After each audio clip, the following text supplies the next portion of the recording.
In every generation, there comes a moment when nations must rise beyond politics, beyond ego, and listen to the rhythm of their deeper purpose. Today, we speak not just of borders or strategies or military strength. We speak of patience, of silence that speaks louder than words, and of a vision that has been quietly unfolding over decades. The story of India and Israel is not one of aggression. It is one of resilience, of nations shaped by ancient wisdom yet guided by modern precision. Their paths, seemingly different, are rooted in the same soil of struggle, survival, and strategy. This is not about conflict, it is about reclamation of identity, of territory, and of truth.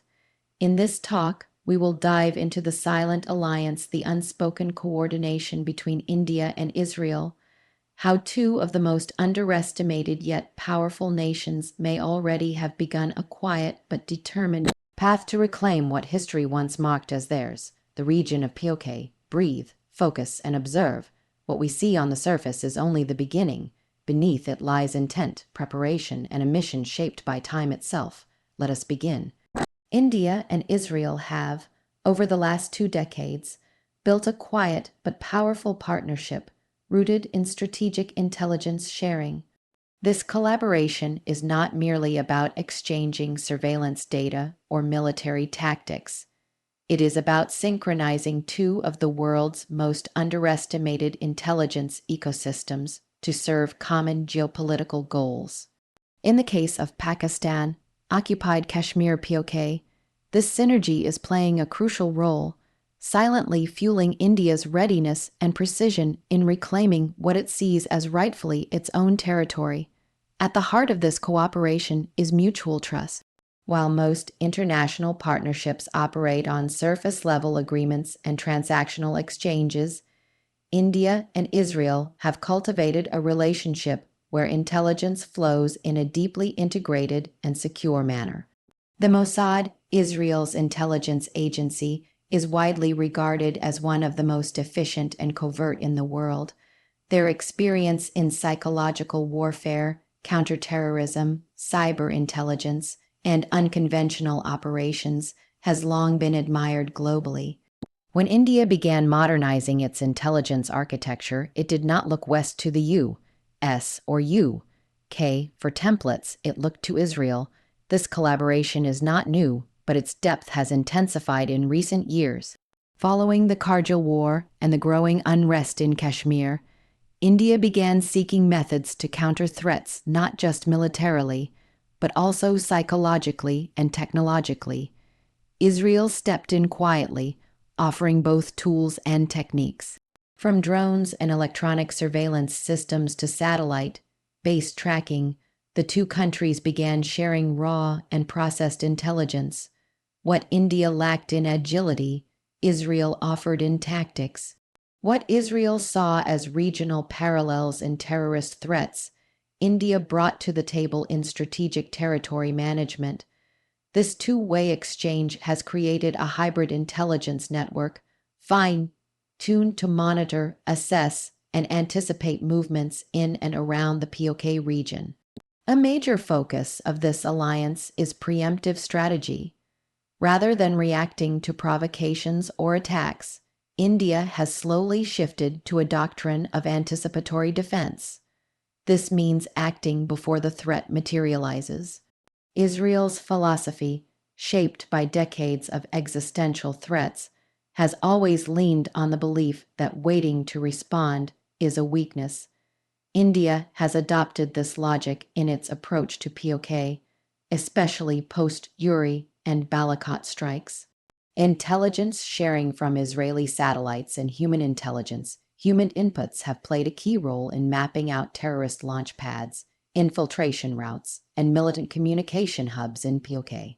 These inputs are not only used for airstrikes or surgical operations, but for long-term planning, understanding the social dynamics, militant morale, and funding patterns within POK. Cyber intelligence is another quiet battlefield where this partnership thrives. Israel's advancements in cybersecurity, spyware tools, and deep network infiltration have helped India track communications between terror outfits operating within POK and their handlers across the border. Data extracted from encrypted channels, intercepted conversations, and digital footprints have been used to dismantle entire modules. This kind of cyber espionage, conducted jointly or with Israeli advisory, leaves no official footprint but significantly weakens enemy networks. What makes this alliance especially potent is its silence. There are no loud public statements, no open military pacts. It is a shadow partnership where results matter more than declarations. As Israel provides India with not only tools but doctrines, India internalizes those practices and applies them with its own flavor, particularly in the complex terrain and political sensitivity of Kashmir. The outcome is a smarter, more calculated Indian strategy in POK, one that doesn't require open conflict to succeed, but one that is built on a foundation of intelligence precision, information dominance, and invisible preparation. India's military evolution over the past 2 decades has been significantly influenced by Israel's approach to precision warfare. As both nations face complex regional threats, Israel's experience in high-stakes combat and counterterrorism has become a blueprint for India's operational upgrades, particularly when it comes to surgical strikes, drone warfare, and small unit tactics. This influence is not superficial. It has shaped the mindset, training, and strategic doctrine of India's elite forces, and plays a pivotal role in how India prepares to address challenges in volatile regions like Pakistan-Occupied Kashmir (POK).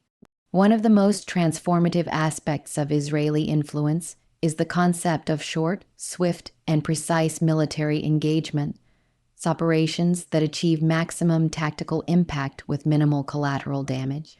India, traditionally known for larger-scale mobilizations and defensive posturing, began to rethink its approach after repeated provocations along its borders. The shift became visible post the 2016 Uri attack, when India launched surgical strikes across the line of control. While Indian intelligence and forces executed the mission, the concept, timing, and precision behind such an operation were deeply inspired by Israeli doctrine. Years of learning from Israeli advisors, joint training programs, and real-time intelligence assessments laid the groundwork for such decisive action. Beyond doctrine, Israel has helped India restructure how it trains its special forces. Indian units such as the Para-SF, Marcos, and Garud commandos have undergone joint training with Israeli counterparts, where they've learned not just tactics, but decision-making under pressure. In Israeli warfare philosophy, soldiers are not just instruments of the state. They are thinkers, analysts, and autonomous operators trained to execute missions in rapidly changing scenarios. India's special forces have embraced this ideology, which is particularly useful in regions like POK, where terrain, local resistance, and unpredictability make conventional approaches ineffective. Technology plays a central role in this transformation. Israel's focus on real-time battlefield awareness, combined with its innovations in drones, electronic warfare, and reconnaissance, has opened a new chapter in India's military capabilities. Drones like the Heron and Searcher, originally supplied by Israel, have become essential tools in monitoring infiltration routes and militant hideouts in POK. These UV provide real-time visuals, thermal imaging, and surveillance data that guide both strategic planning and on-ground operations.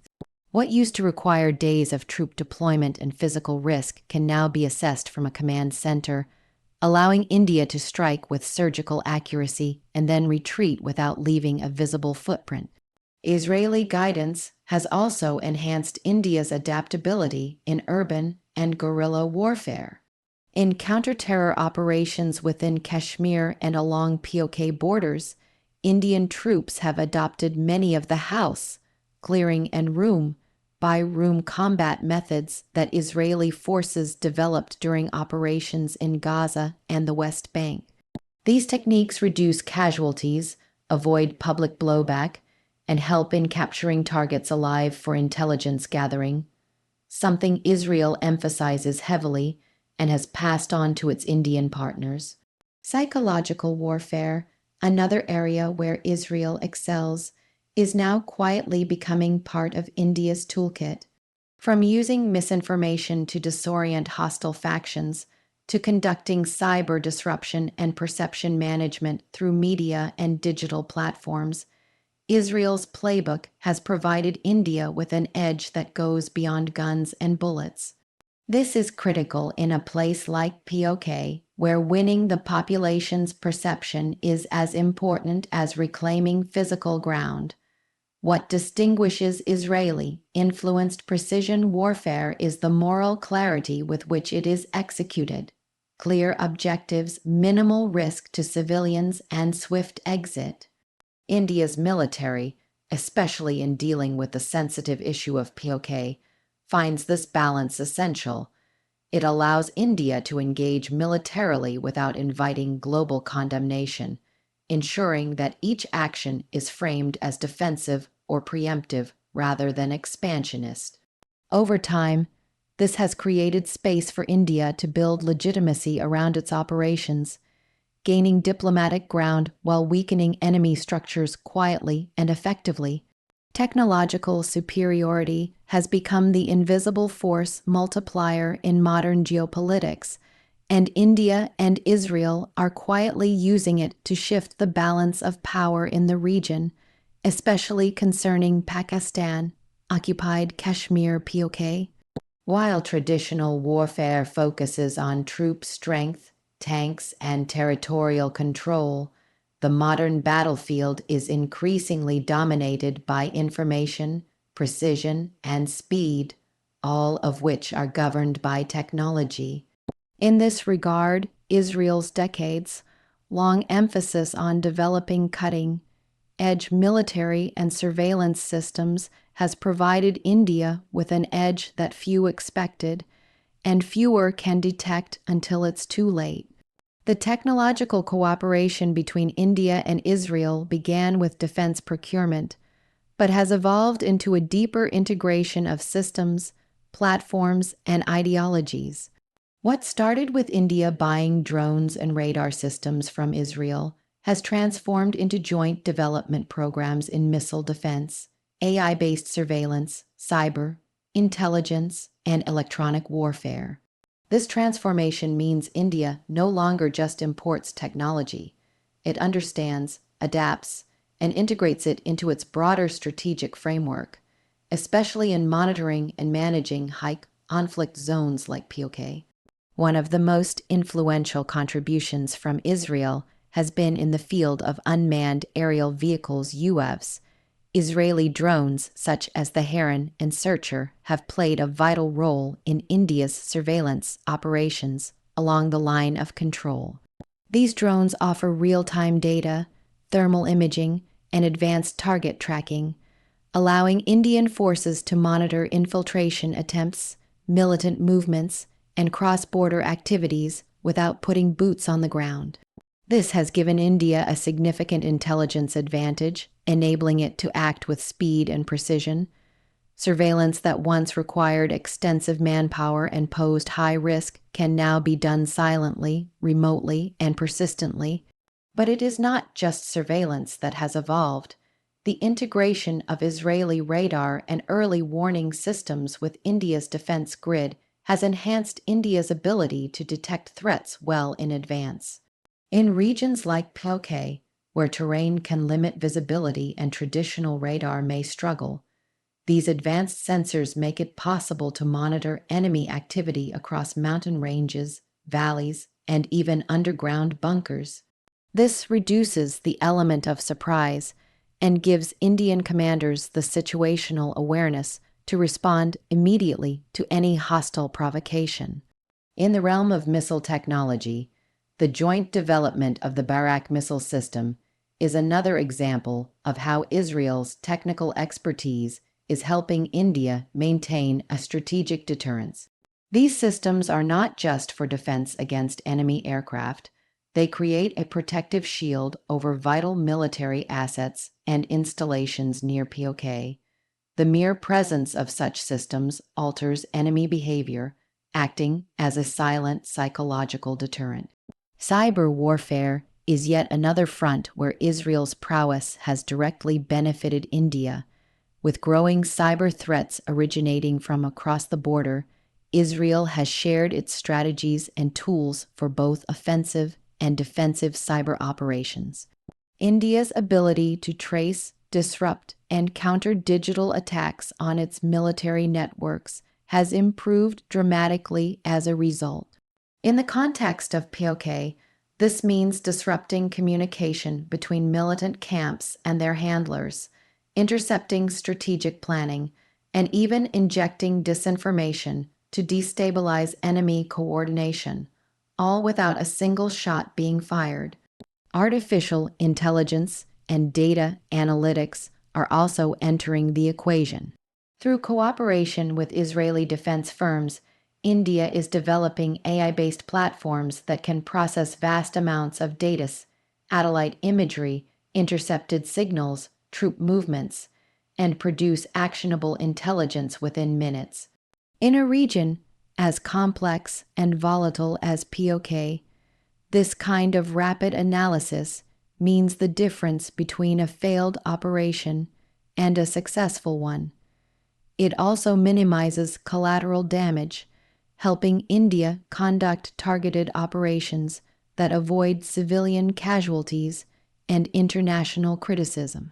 This technological edge does not just enhance India's capacity to fight, it changes the very way India approaches conflict.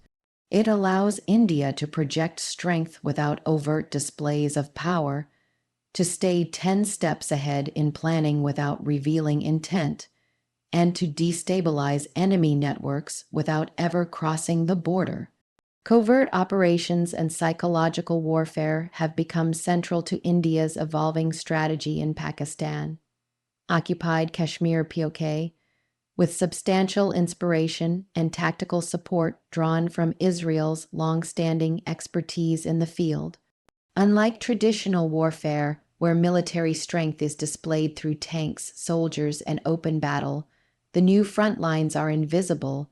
They involve sabotage without fingerprints, disruption without noise, and psychological impact without bullets.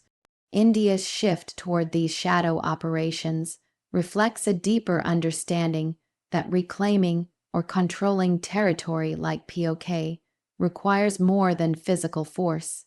It requires breaking the opponent's will, weakening internal structures, and making the battlefield unstable from within.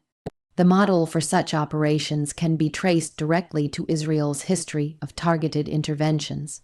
From its operations against Hamas leaders to deep penetration missions in hostile territory, Israel has demonstrated that a few well-executed covert acts can have a larger impact than prolonged military campaigns. India has quietly adopted this philosophy.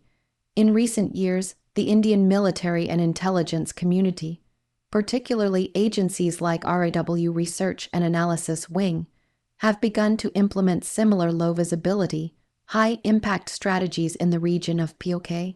These include cross-border raids, sabotage of militant infrastructure, targeted eliminations of high-value individuals, and operations meant to demoralize both terrorist factions and their local supporters.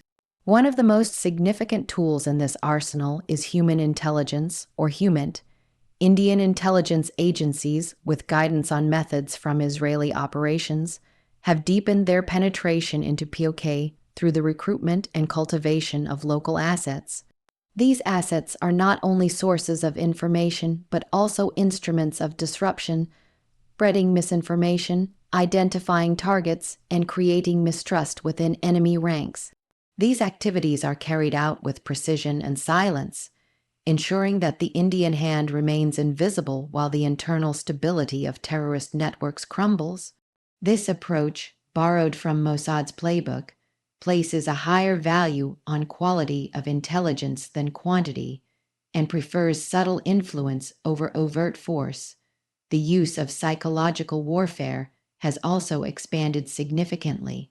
India has realized that in areas like POK, the battle for perception is just as important as the battle for control. This involves the deliberate use of media, misinformation, and public narrative to influence both enemy morale and the sentiments of the local population. For instance, leaked videos of successful strikes, reports of terrorist leaders turning against each other, or rumors of Indian sleeper cells in POK all serve a strategic purpose. They instill fear, uncertainty, and confusion within enemy ranks. Israel has mastered this tactic in its conflicts, using both conventional and digital platforms to manipulate enemy expectations and reactions. India has taken notes, adapting these methods to its own environment and cultural sensitivities. Electronic surveillance and signal interception form another layer of covert influence. With Israeli support, India has refined its capabilities to monitor radio chatter, mobile networks, and encrypted communication channels within POK. This has enabled pinpoint targeting of militant hideouts, identification of supply routes, and interception of planned attacks before they occur. What makes these operations particularly effective is their deniability. When a militant convoy is struck or a weapons cache explodes mysteriously, there is often no traceable evidence pointing to India. This uncertainty creates paranoia among adversaries, making them distrust their own networks and constantly operate in fear. The psychological impact of these operations extends beyond enemy lines. It also boosts morale within Indian forces and builds a narrative of silent strength among the domestic audience. When covert operations are successful, they serve as a reminder to the world and to adversaries that India does not need to boast or provoke. Its actions speak in silence. Every disrupted operation in POK, every internal fallout among militant groups, and every anonymous strike creates a ripple effect of instability that serves the broader goal of reclaiming influence over the region without triggering full-scale war. The strategic objective of reclaiming Pakistan-Occupied Kashmir POK goes far beyond immediate military or political goals for India.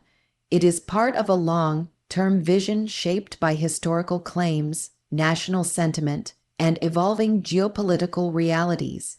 In recent years, this vision has found an unlikely but highly effective partner in Israel, a nation that understands the complexities of reclaiming contested lands, maintaining territorial security, and navigating international scrutiny. The collaboration between India and Israel in this context is not just tactical, it is philosophical.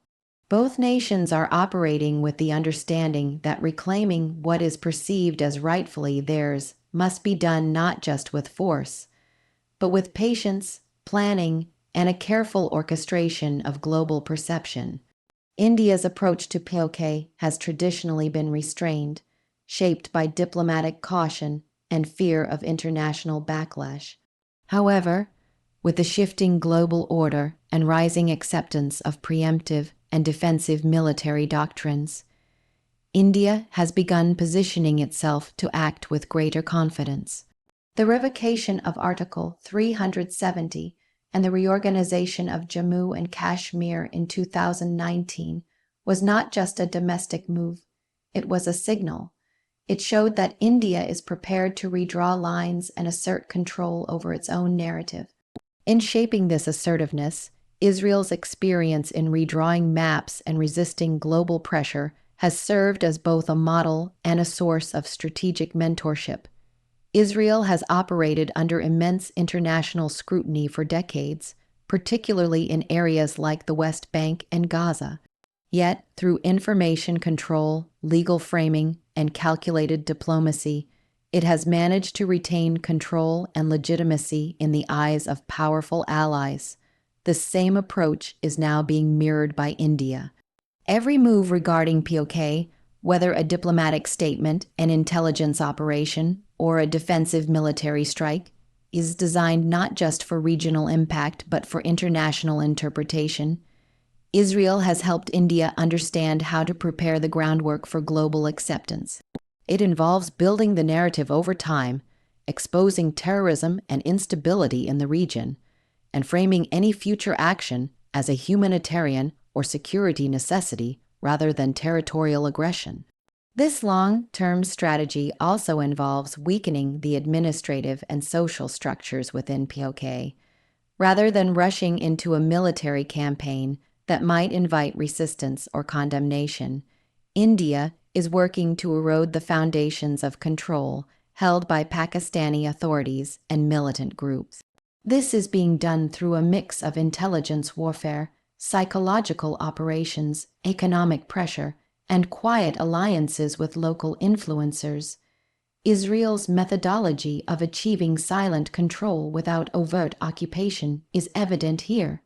It emphasizes influencing the region internally until it becomes unmanageable for the current holders and more receptive to integration with India. At the heart of this plan is timing. Both India and Israel understand that military action alone is not sustainable unless the environment, both domestic and international, is ready for it. That means waiting for diplomatic openings, regional instability in Pakistan, or broader global shifts such as the decline of support for Islamist factions and the realignment of global powers. These are slow changes, but they are being closely monitored and anticipated. When the conditions align, the path to reclaiming POK can be executed with minimal resistance and maximum legitimacy. In addition to waiting for the right moment, India is also preparing its legal and political narratives. It consistently refers to POK as an integral part of the Indian Union in official documents, maps, and statements at international forums. This long-term psychological conditioning ensures that when action is taken, it will not be seen as an invasion, but as an assertion of sovereignty. This mirrors how Israel has slowly normalized its positions over decades, using international law, media framing, and consistent messaging. By combining military readiness with narrative dominance, India's path to reclaiming POK becomes less about confrontation and more about inevitability, an outcome long prepared, widely accepted, and strategically executed.